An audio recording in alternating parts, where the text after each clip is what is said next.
Estos son algunos datos históricos que nos van a ayudar a entender el complejo estatus de la isla de Taiwán. Los primeros que se asentaron en Taiwán fueron los pueblos de las tribus austronesias, procedentes de Oceanía, el sureste asiático y partes de lo que es hoy el sur de China. La isla quedó registrada por primera vez en los archivos chinos en 232 a.C., cuando China envió a una fuerza expedicionaria a explorar el lugar.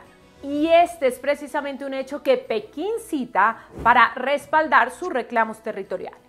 Después de ser colonia holandesa por un tiempo muy breve, entre 1624 y 1661, Taiwán fue administrada por la dinastía Qing. Esto fue entre 1883 y 1895. Desde principios del siglo XVII, un gran número de migrantes empezó a llegar a Taiwán desde China, muchos escapando de la agitación política. Y los descendientes de estas olas migratorias conforman la mayor parte de la población actual. En 1895, después de la victoria de Japón en la Primera Guerra Sino-Japonesa, el gobierno Qing no tuvo más opción que ceder Taiwán a Japón. Pero después de su rotunda derrota en la Segunda Guerra Mundial, Japón tuvo que renunciar al control de todos los territorios que había ocupado en China. La entonces República de China, uno de los países vencedores en esta guerra, empezó a gobernar Taiwán con el consentimiento de los aliados, Estados Unidos y Reino Unido.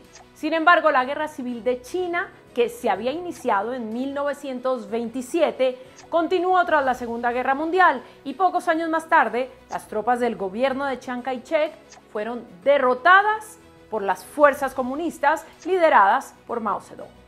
Chiang y lo que quedaba de su gobierno nacionalista se refugiaron entonces en la isla de Taiwán, eso fue en 1949, y proclamaron la República de China en ese territorio, defendiendo que su gobierno seguía siendo legítimo. Este grupo de personas, a las que se les conoce como chinos continentales y que contaban con cerca de 1,5 millones de personas, dominó la política de Taiwán durante muchos años, aunque solamente representa el 14% de la población. Tras heredar una dictadura de facto y enfrentando la presión de la sociedad contraria al régimen y un movimiento democrático apenas naciente, el hijo de Chiang, llamado Chiang Ching-kuo, empezó a permitir un proceso de democratización en esa isla. El presidente Lee Teng-hui, conocido como el padre de la democracia en Taiwán, lideró los cambios constitucionales que los llevaron a la apertura política y que eventualmente conllevaron a la elección del primer presidente en el año 2000. Desde entonces, el número de países que reconoce el gobierno de Taipei ha caído a 15, entre ellos varios de América Latina y el Caribe, en la región donde más apoyo tiene. Debido a la gran brecha entre las posiciones de China y Taiwán, la mayoría de países han aceptado esta especie de ambigüedad, donde Taiwán conserva virtualmente las características de un estado independiente, aunque su estatus legal sea poco claro. Lo que sí está claro es que si llegara a haber un conflicto armado abierto, el tamaño de las fuerzas chinas superaría por mucho a las de Taiwán.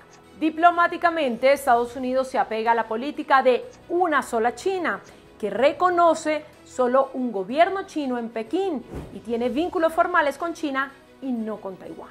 Pero este año el presidente de Estados Unidos, Joe Biden, pareció endurecer su posición al decir que sí defendería militarmente a Taiwán si fuera necesario.